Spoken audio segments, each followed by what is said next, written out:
There are a lot of people that I talk to who are getting into the resale world, or in the past who have tried to get into the resale world, who tell me something like, I started trying to flip games, but then I got this really nasty return and it just kind of ticked me off, and I haven't done anything online since then. Or I'll hear someone say, yeah, I used to have an eBay account, but then I got scammed on PayPal, and since then I just haven't been back. It ticked me off so much, I couldn't handle it. Honestly, I've heard Amazon's really bad with that and returns and everything. How do you even handle that?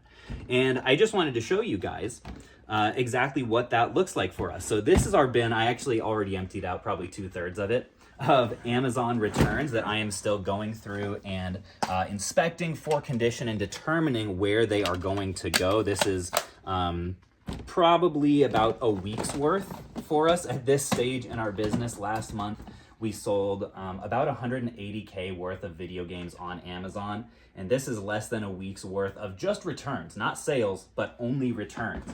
These other bins are the bins that I'm sorting this stuff into. This one is consoles that we sent in good condition, and now for whatever reason they're defective. Either a buyer scam or something that we didn't catch in the first place, or something that could have happened during shipping, right? Doesn't read games, off-colored pixels, we've got screen yellowing. All of these consoles we paid really well for through one-up, because we're known for paying top of market and limiting our margins on Amazon. And every single one of these we're going to have to sell at a loss just to recoup some of our money, because our operation is so streamlined. We don't do any repairs, especially of handhelds like these that are kind of complicated to get fully open. So we'll just be selling these for parts or repair wholesale. This bin is all games that have been returned and now need to be tested to see if they can have any chance of going back out the door, or if they're broken, whether they are just going to be a total loss entirely. Why do I bring all of this stuff up? Because as I was going through this stuff and sorting all of these games, likely that will be significant losses, that may be total losses if some of these don't actually work, that we'll have to sell at significant discounts to other, resellers in the area, because this stuff doesn't fit on Amazon anymore. And I was wondering to myself, I was thinking back on some of those stories that I hear from people of like, I got a return and it ticked me off, right? Or I had this thing happen in my business and I couldn't handle it, so I stopped. It got me wondering how many potential resale business owners there are out there that never got the chance to succeed because they had such a low tolerance for minor setbacks.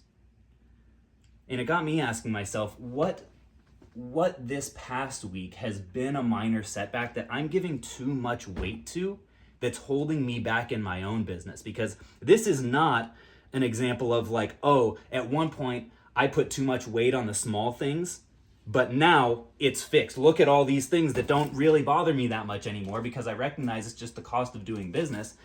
It's an ongoing thing. For me, like recently, I just had to change my stance on whether or not I read my own comments, because the YouTube comment section was weighing in my mind disproportionately and affecting my productivity.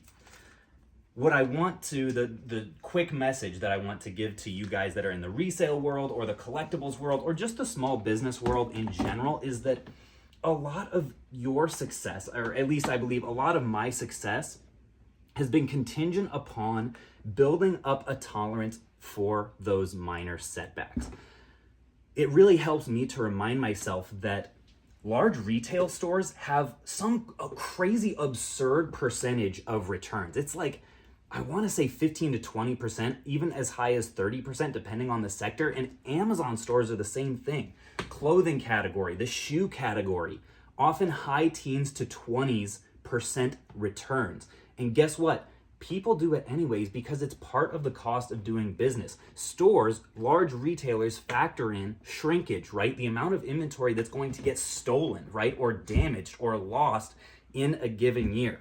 So I look at these bins now, having been for 5 years at this point into the video game flipping industry, and I don't think, oh my gosh, this is so stressful, there's so much money. I mean, okay, let's be honest, I'm cheap. Part of me is like, oh man, we put $200 into this thing, and at this point we're gonna get what, like 50? That stings. It still stings. But I also recognize that all of this messiness is part of the cost of scale. And as you grow your business, building up a thicker skin for those kinds of small inconveniences, I think will serve you really well. That's one thing that's been on my mind today. Sorry I've been a little bit less active on this channel recently, or I don't know, not really recently, but in the last couple weeks or so. I'm trying really hard to get out a week or so, or a video or so per week on P-Sale, because I love you guys. I love meeting people at conventions that are like, oh, I love Renix P-Sale. I love the businessy stuff. To give you guys, I guess, a little bit of an update, we have another station back here because I recently hired my first ever part-time video game prepper. Not planning on having him on camera a bunch. I feel a little bit weird about it because he's still a minor. High schooler from my church, and he's been doing great. Bagging up games. Actually, come on over here. I can show you some of what he's been doing. So all of our games before going off to Amazon get poly-bagged, and these are all games that he bagged today that are now ready to be sent off that previously were just like on the shelves. So shout out to Quinn for crushing that.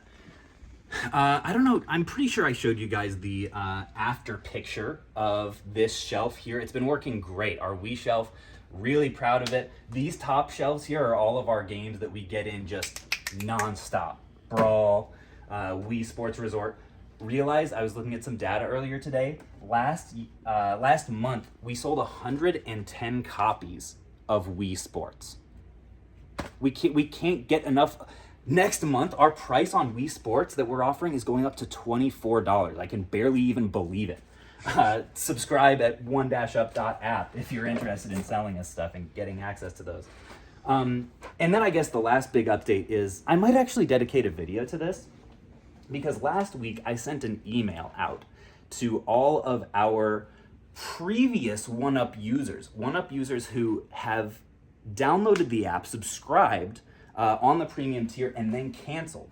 Because I heard this quote, this business quote, that so many of the problems of your problems in business can be solved just by talking more to your customers. And I was like, duh, I need to get in contact with the people who not just are using and liking the software, but also are users who have used it and have canceled. I got some really interesting feedback that I think is going to significantly shift how what features we focus on in the future. So I might dedicate an entire video to my learnings from getting feedback from a bunch of people who don't use my software anymore. Over here, what do we have that's new? Oh, someone sent us another Pooh Bear plushie. That was kind of fun. Appreciate. Oh, what was the name? No, I'm forgetting. Christina. But you know who you are. It was Christina? I think.